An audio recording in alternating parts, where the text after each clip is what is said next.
Hi, and I want to welcome you to our third episode of Dr. Angie Live. Today we're going to be talking about meltdowns versus tantrums in less than 10 minutes. So, when I started this series, it's my idea to bring to you at least once a month. We're looking at the last Thursday of every month at 1 p.m. Pacific Standard Time. Some information in less than 10 minutes that's going to help you work with yourself or your children or your students or your loved ones that have dyslexia, ADD, ADHD, autism spectrum disorder, any of the sensory processing disorders, with any of these individuals. So today we're talking about meltdowns versus tantrums, and we're going to do that in less than 10 minutes. So, why is it important to talk about these as if they're two different things? I hear them used interchangeably, but I guarantee you, if you talk to someone who either has a child on the spectrum, is on the spectrum themselves, or a teacher who works with kiddos on the spectrum, they can tell you definitively that there is a difference between a meltdown and a tantrum. So, first, we're going to talk about the what and the whys of them, and then we're going to talk about how we, as caregivers, or for ourselves personally, how we can work through and help individuals who are going through either one of these at any given time. So, with that said, let's start with tantrums. And what is a tantrum? Now, a tantrum is something we are all pretty familiar with, right? If you're a parent or you're a teacher, or anybody, you see these kiddos go through these things that we call tantrums. Tantrums look like when an individual, usually a younger child, usually someone who's toddling or just coming out of being a toddler, around 2 to 4 years old, doesn't get something that they want, or we're trying to make them do something that they don't want to do. So a tantrum is based on a strong want of something or a strong don't want of something. And because they don't have the abilities within themselves, within their identities yet at that point, to manage to kind of politically walk through and talk to someone and compromise about something at this point, all they know is that what they want or what they don't want, they're going to go through this physical reaction to get what they want or keep people from doing what they would not like them to do. So that looks like the kiddo in the line at the grocery store, and they see something that's in a wrapper that looks like something that they liked before that was in a similar wrapper, and they point it to their caregiver that they would like that, and then they get the response no. And when they don't get what they want, they go into a conscious reaction in an attempt to get what they want. When you see them have a tantrum, you'll see them very often look around to see who's paying attention. Do they have the person's attention? It's very conscious. They will move themselves even away from something where they think they could fall and hurt themselves. So they may even look to get themselves into a place of safety. So a tantrum comes from a very, very conscious place, which is different than a meltdown. So I'm going to talk about a meltdown in a moment, but let's talk about just a little bit about neurotypical childhood development so we can understand why individuals have tantrums. Neurotypical individuals. When we look at John Piaget, and who's kind of the father of childhood development, we know that from the time we come into this world at the age of 0 and we progress up into the age of 2, what it is we're doing during that time, it is our job through our senses, through our sight, through our hearing, through our smell, through our taste, and through our touch, to begin to understand this physical world that we've come into. Then, as we begin to sit up and our head gets more control, and we begin to then crawl around and we begin to stand up and toddle through our environment, we are learning through the movement of our body where our body, this unit, sits in space and how it works in space with everything and everyone else around us. And Piaget calls that the sensory motor stage of development. And it usually comes to an end somewhere around the age of 2. And what happens at the age of 2?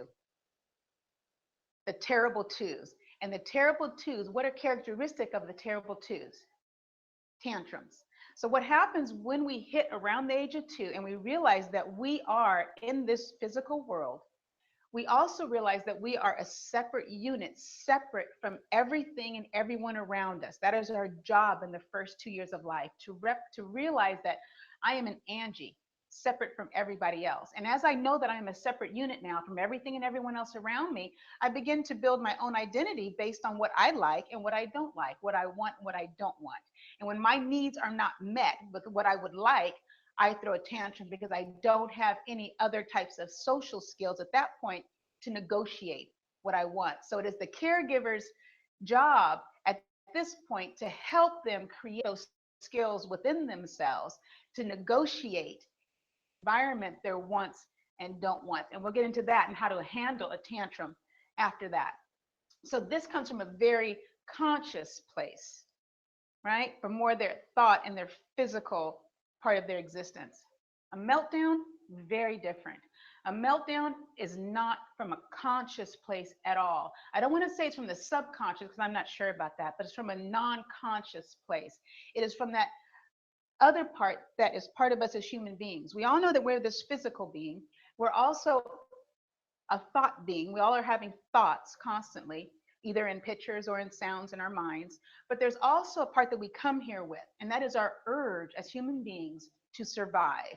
And when we are surviving, we are always trying to go toward pleasure or away from pain. Every decision we make from an instinctual place is toward pleasure and away from pain. So that instinctual thing is something we do not have control over. Couple of examples. Lizards. I like lizards out in the world. I think they're cute. I think they're cute in my backyard. If one were to run up my leg, I would freak out, right? You could not tell me calm down enough. You couldn't talk me through the experience to make me stop screaming if that happened. I saw a YouTube video. It was actually this morning, so I thought it was perfect for this as an example. Adele was performing on stage in Mexico. And here she is, a polished performer. She knows how to handle hecklers and everything out in her audience. But a bat flew close to her on stage. And she began to flail her arms around and run around in the middle of her song, trying on her mic. Do you think she wanted to do that? No. Was that under conscious control? No, it was an instinctual response to something. It was not within her control. And that's where meltdowns come from. So when we are having a meltdown, we're going to handle that a whole lot different than we're going to handle a tantrum.